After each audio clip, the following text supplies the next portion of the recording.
गणपति बप्पा मोरया, मंगल मूर्ति मोरया। आप सभी लोगों को गणपति उत्सव की हार्दिक शुभकामनाएं। ये पूरा विश्व जो है अब गणपतिमय हो गया है, पूरा ब्रह्मांड गणपतिमय हो गया है। जब चतुर्मास में भगवान विश्राम के लिए चले जाते हैं, तब ये जो समय होता है, इस समय में ब्रह्मांड की जिम्मेदारी जो है हमारे गणपति जी पे आ जाती है। जी हाँ, वैसे गणपति जी के ऊपर तो बहुत सारी जिम्मेदारियाँ हैं, बट इस समय में विशेष जो समय होता है, इस समय में गणपति जी के ऊपर पूरे के पूरे ब्रह्मांड की जिम्मेदारी हो जाती है। जो ये पर्व है हमारा, वो आपका शुरू होता है भाद्रपद के शुक्ल पक्ष में, और जो हम गणपति विसर्जन करते हैं वो अनंत चतुर्दशी के दिन करते हैं। जनरली लोग क्या है कि 1.5 दिन, 3 दिन, 7 दिन, 10 दिन तक गणपति भगवान की मूर्तियां घर पे लेके आते हैं, गणपति भगवान को विराजते हैं और गणपति भगवान का पूजन करते हैं, सेवन करते हैं, पाद सेवन करते हैं और उनकी भक्ति का आनंद लेते हैं। और सुबह शाम जो है गणपति के ही उत्सव में लीन रहते हैं। अब हम बात करते हैं कि ये जो प्रथा है, ये प्रथा शुरू कहाँ से हुई। देखिए, जब हमारे वेद व्यास भगवान के मन में विचार आया कि महाभारत जैसे इस महाकाव्य को अब लिखा जाए, तो उन्होंने विचार किया कि भई अगर मैं सोचूंगा भी और लिखूंगा भी तो बड़ा मुश्किल हो जाएगा। तो उन्होंने क्या किया कि हमारे ब्रह्मा जी से कंसल्ट किया। ब्रह्मा जी ने बोला कि ऐसा है, इस चीज़ के लिए जो है आप जो है गणपति जी के पास जाइए, वो इसके लिए बिल्कुल उपयुक्त हैं। वो आप बोलते रहेंगे, वो लिखते रहेंगे। तो हमारे वेद व्यास भगवान ने गणपति जी की स्तुति करी। गणपति भगवान प्रकट हुए और उन्होंने कहा, जी बताइए ऋषिवर, हम कैसे आपकी मदद कर सकते हैं। तो उन्होंने कहा, मेरे मन में ऐसा ऐसा विचार है। तो गणपति भगवान ने बोला, हाँ बिल्कुल, मैं बिल्कुल आपकी बात से सहमत हूँ और मैं लिखूंगा, और अच्छी बात है, ये चीज़ लोगों तक पहुँचनी भी चाहिए। लेकिन मेरी एक शर्त है कि जब मैं लिख रहा हूँगा तो मेरे लिखने का फ्लो ना टूटे। जब लिखने का जैसे आप बोलते रहेंगे तो मैं लिखता रहूँगा, लेकिन आपने रुक गए तो मैं चला जाऊँगा।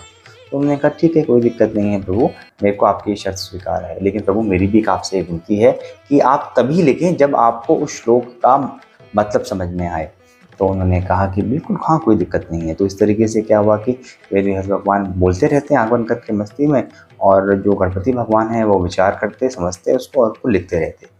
जो लेखनी का कार्य है, कोई लोग कहते हैं कि 18 दिन में पूरा हुआ, कोई कहते हैं 3 साल में पूरा हुआ, अलग अलग कथाएं उसमें आती हैं। लेकिन वो लगातार लिखने से और वो ज्ञान अग्नि से जो हमारे गणपति भगवान का जो शरीर का टेम्परेचर है वो बहुत बढ़ गया।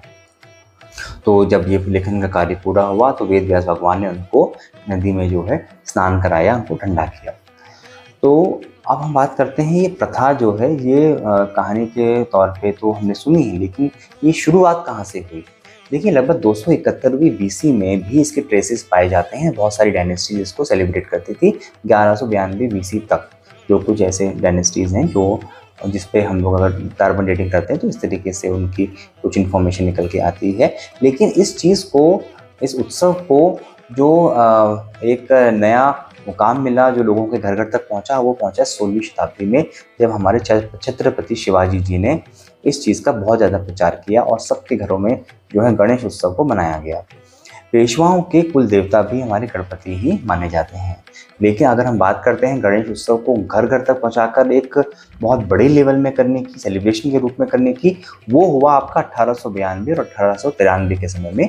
1892-1893 में जब हमारा देश उस समय में जो है गुलाम था, तो बाल गंगाधर तिलक जी ने क्या किया कि एक तरकीब निकाली सभी लोगों को एकजुट करने के लिए। क्योंकि क्या है कि हमारा जो समाज था वो अलग अलग बिखरा हुआ था। दूसरा, अंग्रेजों ने नियम बना दिया था कि भैया you are not allowed to do the gathering, क्योंकि आप अगर गैदरिंग करते हैं तो वो होता क्या है कि उनको एक इनसिक्योरिटी थी कि वो एक दोबारा से जो आंदोलन शुरू हो जाए।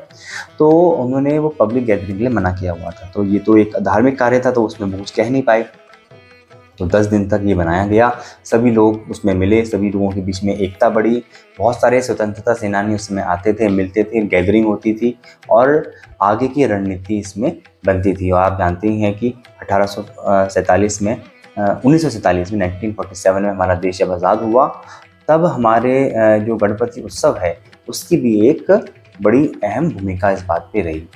अब हम सब लोग गणपति का पूजन करेंगे इन 10 दिनों में, हम लोग बहुत ज़्यादा बिजी रहेंगे। ये साल तो आपको ये मैसेज पहुंचाने में लेट हो गया, बट अगले साल से हमें एक चीज़ की कोशिश करनी है कि हम लोग घर पे जो भी गणपति भगवान लाएं वो मिट्टी के या गोबर के या बीज के गणपति लेके आएँ। जी हाँ, मार्केट में आजकल बहुत सारे ऐसे गणपति भगवान के स्वरूप आ रहे हैं जिनको आप अगर पानी में डालेंगे वो तुरंत घुल जाएंगे। अगर आप उनको विसर्जित करते हैं जहाँ भी वो जाएंगे वहाँ पर पौधा निकल के आ जाएगा। कितनी अच्छी बात है ना। क्योंकि देखिए प्लास्टर ऑफ पेरिस का जो इस्तेमाल है वो लोगों ने अपना काम को हल्का करने के लिए शुरू किया और लगभग 20-25 साल से वो शुरू हुआ है। पहले मिट्टी के ही गणपति बनाए जाते थे। तो हमको अपने प्रकृति को भी तो बचाना है ना। और दूसरा क्या है कि जब भगवान का जो सुंदर स्वरूप को जब हम विसर्जित करते हैं और वो कभी यहाँ वहाँ नदी में बहता हुआ कहीं चला जाता है तो थोड़ा दुख भी होता है। तो हमें लगता है कि हमको इस पे भी विचार करना चाहिए और गणपति उत्सव अगले साल से हम बनाएं तो कोशिश करें कि मिट्टी के गणपति का हम इस्तेमाल करें। गणेश उत्सव की आप सभी लोगों को फिर से बहुत सारी शुभकामनाएं। हम कोशिश करेंगे कि इस 10 दिनों में हम आपके लिए हर दिन कुछ ना कुछ गणपति भगवान के बारे में फैक्ट्स लेके आएँ अपने शॉर्ट्स के द्वारा। तो स्टे ट्यून और चैनल को लाइक और सब्सक्राइब करना मत भूलिएगा।